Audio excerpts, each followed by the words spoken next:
Look at this magical book. I wonder what's inside. Let's sing, dance, read and play. A new adventure starts today. கிராமத்தின் விரிவான violin நடுவே வயதான விவசாயி ராகவ் உழைப்பின் உயிர்த்தன்மையை பிரதிபலிப்பவராக நிற்கிறார். அவரது முகத்தில் கோடுகளாக பொறிக்கப்பட்டிருக்கும் மாறுபட்ட கோணங்கள் ஆண்டுகால கடின உழைப்பின் சாட்சியமாக விளங்குகின்றன. அவர் சோர்ந்த பார்வை தனது 3 மகன்கள் அர்ஜுன், ரவி மற்றும் கிரணின் மீது விழுகிறது. அவர்கள் ஆகமாக அங்கே மரத்தின் கீழ் நிழல் போல அமைதியாக நிற்கிறார்கள். ராகவ் ஆழமாக நிமிர்ந்து ஆழ்ந்த சுவாசம் விடுகிறார். அதில் ஏமாற்றமும் சோர்வும் கலந்து இருக்கின்றன. டயர்லேஸ்க்கும் மகன்களின் அலட்சியத்திற்கும் உள்ள பெரும் வேறுபாடு தெளிவாக பிரதிபலிக்கிறது. மங்கலான விளக்கின் வெளிச்சத்தில் ராகவ் தனது இறுதிக் கட்டத்தில் படுத்திருக்கிறார். அவரது வாழ்க்கை மெதுவாக கலைந்து போக அவருடைய 3 மகன்கள் அருகே கூடுகின்றனர்.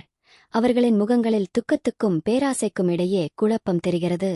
தனது கடைசி மூச்சுகளுடன் ராகவ் வயலில் புதைக்கப்பட்ட ஒரு மறையுண்ட செல்வத்தின் ரகசியத்தை மெல்ல உச்சரிக்கிறார்.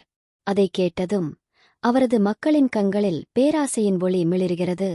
கொடுங்காற்றும் கடும் வெயிலிலும் அர்ஜுன், ரவி மற்றும் கிரண் முழுமூச்சாக உழைக்கிறார்கள். அவர்கள் கனவு கண்ட பொன்னின் ஆசை மெல்ல மண்ணாக மாறிக்கொண்டிருக்கிறது. ஒவ்வொரு கரண்டி மண்ணும் நகர்த்தும்போது அவர்கள் மனதில் இருந்த நம்பிக்கை மங்கிக் கொண்டும் ரவி மற்றும் கிரணின் சோர்ந்த உடலும் உடைந்த மனமும் அவர்கள் பயனற்ற தேடலின் கடுமையான உண்மையை வெளிப்படுத்துகின்றன. ஒரு பகிர்ந்து கொள்ளும் நெகிழ்ச்சியான தருணத்தில் ரவி சினந்தவாறு கூறுகிறான், இதற்கு எந்த அர்த்தமும் இல்லை. நாம் வாரங்களாக உழைத்துக் கொண்டிருக்கிறோம். இங்கே ஏத்துவமில்லை.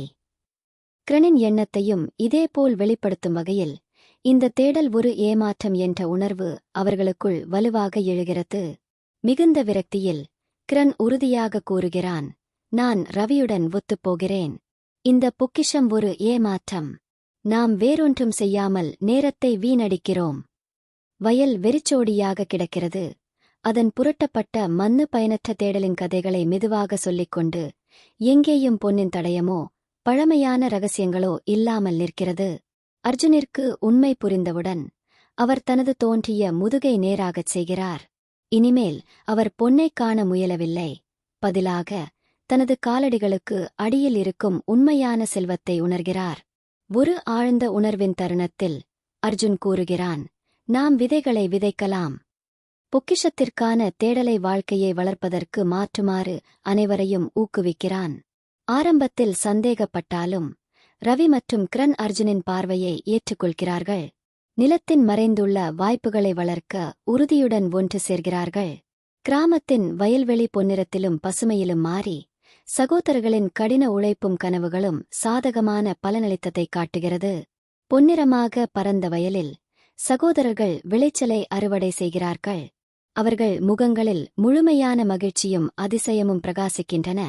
அவர்கள் கடின உழைப்பின் பெரும் வெற்றியை உணர்கிறார்கள். அந்த தருணம் காணக்கூடிய வெற்றியின் திருப்தியுடன் ஒலிக்கிறது. பொறுமையும் விடாமுயற்சியும் கொண்டாட்டமாக மாறுகிறது. கிராம சந்தை வாழ்வுடன் மலர்கிறது. அங்கு அர்ஜுன், ரவி மற்றும் கிரண் பெருமையுடன் தங்களின் சிறப்பான விளைச்சலேர்ச்சிக்கிறார்கள். நாள் முடியும் போது ஒளிவீசும் நாணயங்களின் முடிவு சகோதரர்களின் வெற்றிகரமான உழைப்பிற்கான அடையாளமாக மிளிர்கிறது. அர்ஜுன் மனதில் நினைத்துக் கொண்டான், அப்பா சொன்னது சரிதான். உண்மையான பொக்கிஷம் பொன்னும் ரத்தினமும் இல்லை.